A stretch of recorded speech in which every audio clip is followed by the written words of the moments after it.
Siapa lihat video ni tolong komen amin. Kita berada di Ramadan yang ke-27, waktu yang sangat luar biasa, hari Jumaat selepas Zuhur ataupun Asar, di antara waktu yang sangat dekat doa seorang hambanya kepada Allah. Jadi tuan-tuan, jom sama-sama kita mengaminkan doa ini. Jom sama-sama kita sebarkan. Tuan-tuan, mungkin malam tadi malam Lailatul Qadar, moga Allah menjadikan kita di kalangan orang yang bibirnya didengari doanya oleh Allah Subhanahu wa ta'ala. Bismillah. Berada di 10 Ramadan yang terakhir. Siapa nak join Ustaz untuk infak pembelian tanah masjid? Infak sekarang di link bio. Bismillahirrahmanirrahim. Alhamdulillah Rabbil Alamin. Wassalatu wassalamu ala ashrafil anbiya'i wal mursalin.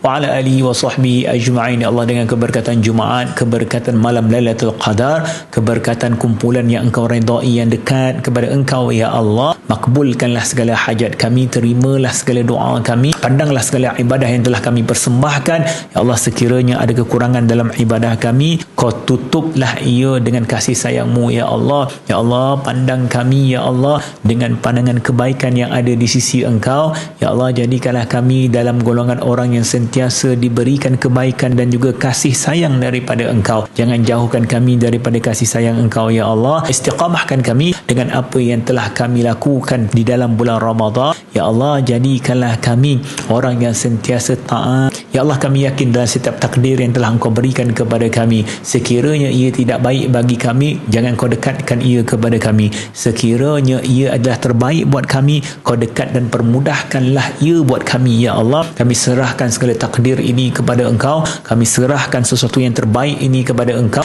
Ya Allah, tenangkan hati kami, lapangkan dada kami, berikan ruang kepada jiwa kami untuk melihat segala hikmah yang telah engkau susunkan kepada kami, ya Allah. Ya Allah, ya Rahman, ya Rahim, terima kasih di atas segala kebaikan yang telah engkau berikan kepada kami. Engkau letak kami pada hari-hari yang baik, pada malam-malam yang mempunyai kedudukan yang tinggi. Ya Allah, tolong berikan kepada kami kekuatan untuk menghabiskan Ramadan ini dengan penuh kebaikan. Allahumma laka sumna wa bika amanna wa ala rizkika aftarna birahmatika ya arhamar rahimin. Allahumma barik lana fima razaqtana wa qina azabannar. Bismillah ala barakatillah. Bismillahillazi la yadurru ma'a ismihi syai'un fil ardi wala fis sama' wa huwas sami'un alim.